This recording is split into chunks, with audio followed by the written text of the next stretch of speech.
Hey everyone, welcome back to my channel. In today's video, as you can see, we're talking about sugar addiction. And yes, I am addicted to sugar. I do want to say a disclaimer, I am not a nutritionist or doctor of any kind. This is simply a video of me sharing my experience. This is not me recommending any type of lifestyle change or diet. I hate to admit this because I've done so many videos around health and just me trying different lifestyle changes. The most recent one that I did try was the Goodbye Lupus protocol, which I did on my own without help, and it did help me a lot, but it's not as easy to sustain, I would say. I think everyone is different. Everyone has different ways of dealing with things, but it is hard to, especially when you're in a family that isn't all vegan, but it's hard to sustain a raw vegan type of lifestyle and with no processed foods, no sugars. Even though I was able to do it for the 30 days, it was hard. So right now where I'm at, I still have my green smoothies every day. I still like to keep on top of that. I would say I generally eat pretty healthy. We cook all the time in this house. I'm always cooking, so I'm always making us vegan, plant-based meals. We had our wedding and we had a honeymoon, and even though my plate was vegan at the wedding, on the honeymoon I did have a few things like a lobster roll, and I've had a few little slip-ups with the dairy as well. So some may say that my hemolytic anemia could have come back because of all that. I was also very stressed from the wedding, so there's so many factors that could play a role. But I do think that eating better is only going to benefit me and make me feel better. And I know that 100%. I know that eating even vegan processed food is not good for my body. So my plan is to try and get back to that, but in a healthy way. I don't want to cold turkey, just straight up completely eliminate everything from my diet right now. I did that before with the protocol, and I feel like when I do that, it makes it harder for me to sustain. I'd rather ease into it and work my way up to that, or at least a high raw vegan diet. I hate saying diet, lifestyle change. So that's what I'm working towards right now. So if you'd like to join me, I will try and document it as best as I can to kind of show you what I'm doing. My plan is to start reducing sugar from today until Monday, which for reference, today is a Wednesday, and I am starting to not have my little dessert at night or my Starbucks coffee that I've been enjoying. Because I know those things are just contributing to me wanting more sugar throughout the day. That's how it works.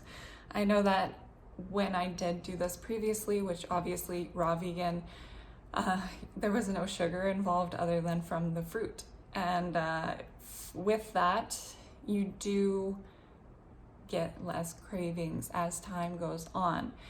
It's not that I didn't think about those things or that donut, but it's less of an urge. It's sitting in front of you and you're like, I don't need it. Where before it's like, let me have it. So your will to not have it gets stronger is what I would say, rather than your cravings just go away. Of course, these are my own words. So starting Monday on 10/18, I will be reducing all of the processed type foods or anything that, so for example, you get your vegan meats. I won't be having any of those. Usually I'm not too big on those anyway. If I'm going to a taco place and they have, your fake carne asada, or they have mushroom in veggie mix, I'm gonna go for the mushroom veggie mix. That's just how I prefer it. So just being mindful of that. I'm starting to make sure that I'm making the right choices and not eating things that are contributing to my health in a bad way. So sugar, I'm not gonna be having sugar. The only allowance that I'm going to have is obviously fruit has natural sugars. I'm going to allow myself to have fruit. I think that would be way too restrictive. And I'm also going to allow myself to have a little eensy bit of maple syrup, which means when I have a little oatmeal in the morning, I'm allowed to put a little maple syrup in it. So nothing too crazy, and I like doing this because it's not too restrictive. When it's too restrictive, that's what happens. I go 3 weeks of being very restrictive to the 3 weeks after that just having whatever I want. So I do want to allow myself to have some things. I want to allow myself to be able to cook still. I really enjoy cooking and creating meals, and I think if I can do it in a non-processed way and using natural foods, then it's okay.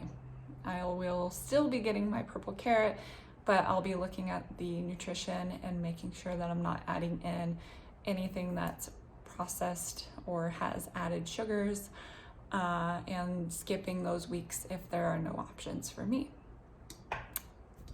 Yeah, that is where I'm at. I don't know. Let me know how you feel in the comments below about all this, or where you are at with your own lifestyle changes. And it can be really difficult. I think this is one of the hardest parts about my chronic illness currently, is knowing that I have the ability to make a difference, and but also wanting to experience life, you know, the way you're seeing everyone else experience it. So yeah, it's a struggle, and I'm completely there with you. I'm not perfect. I make mistakes. I enjoy food. I think that anyone who's eaten food enjoys it. And I don't know, just rambling here, but you get my point. And that's it. So if you want to join me along on this, and if you'd like me to share some, I don't know, cooking videos or what I eat in a day, or I don't know, anything like that, it keeps me motivated to not only post on this channel, but also to stay on track, because I know I'm being watched. But yeah, that's where I'm at. And I'll talk to you all soon. I hope you have a great day. Don't forget to like this video if you are excited about this content. Hit that subscribe button if you're not already, and I will see you next time. Bye.